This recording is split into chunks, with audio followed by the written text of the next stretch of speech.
Fantastic. A movie that would make Barry B. Benson, the freaking B, come back from the grave and be like, hey, another lawsuit. Cause Honey Don't was atrocious, and I freaking love honey, and I love bees, and this had nothing to do with the movie, but it was bad.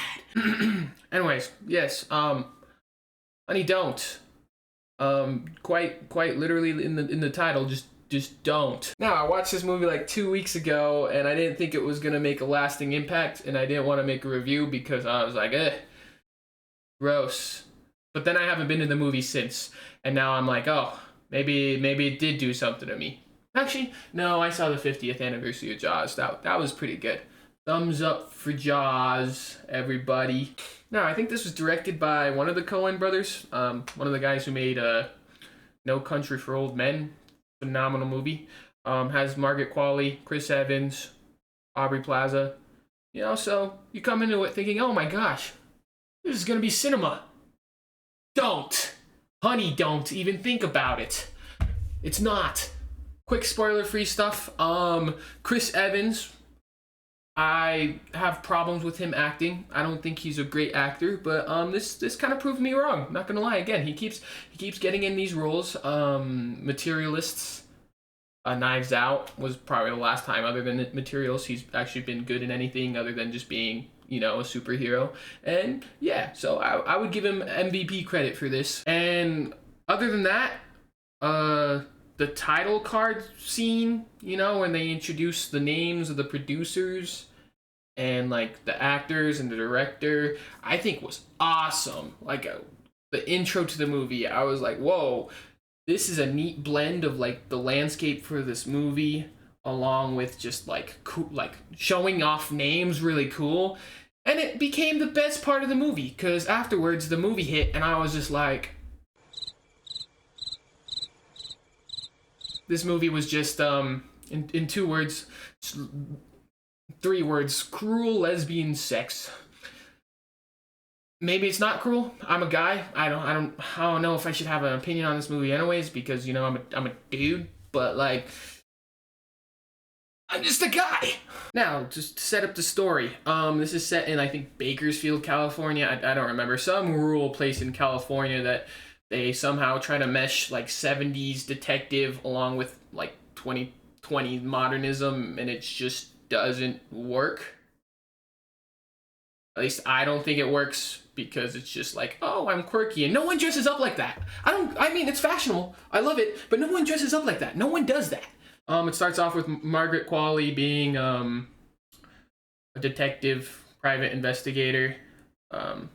There's a car accident, yada yada. Spoilers now, upcoming, just be prepared. Oh, we meet Charlie Day here too. He's a police cop guy, man, and he is also just like the future of humanity. He is just bright, beautiful, makes funny straight man jokes, and that connect with me because, I mean, look at me. There's like 2 stories here that kind of collide, but kind of just like frisk away from each other. Chris Evans is this like sex priest who is also a drug lord who has ties to Europe.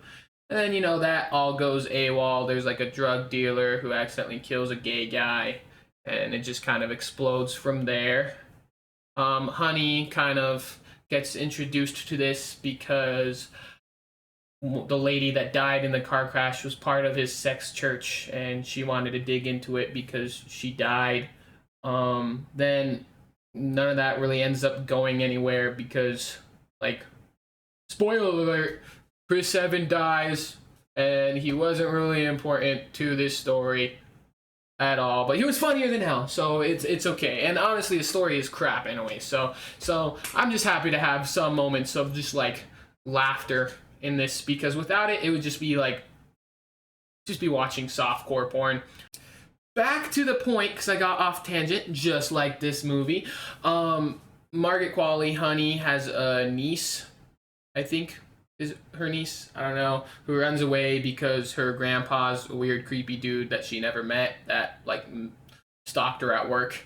And then she runs away, she gets caught or kidnapped pretty much, which we don't know yet because there's a huge twist and I'm getting to there. But on the way to finding all this drug stuff happening and dealing with this homicide, Honey falls in sexual desires, not even in love with a cop, and that's Aubrey Plaza, and they just, you know, frick and do a lot of stuff, which is fine. I'm cool with sex in movies. I don't care. But yeah, and then that's about it. The cop finds out that her niece pre-kidnapped. Man, I'm telling the story horribly, but I mean the story was horrible anyways. Pre-kidnapped, finds out the niece was getting beat up by her boyfriend with Honey. So Honey was like, "Hey, don't ever see him again." And the cop was like, "Yeah, don't ever see him again." Yada yada yada. Honey decides that she needs help in finding her niece and tries to call her now cop girlfriend slash situationship. And then she doesn't really answer, so she ends up going to her house and was like, "Hey, I'm just wondering, have you seen any of my niece? Because when she was kidnapped, you were on patrol." And boom, twist is she was the kidnapper, and she's part of the weird sex church thing because she hates women who are in abusive relationships or something like that.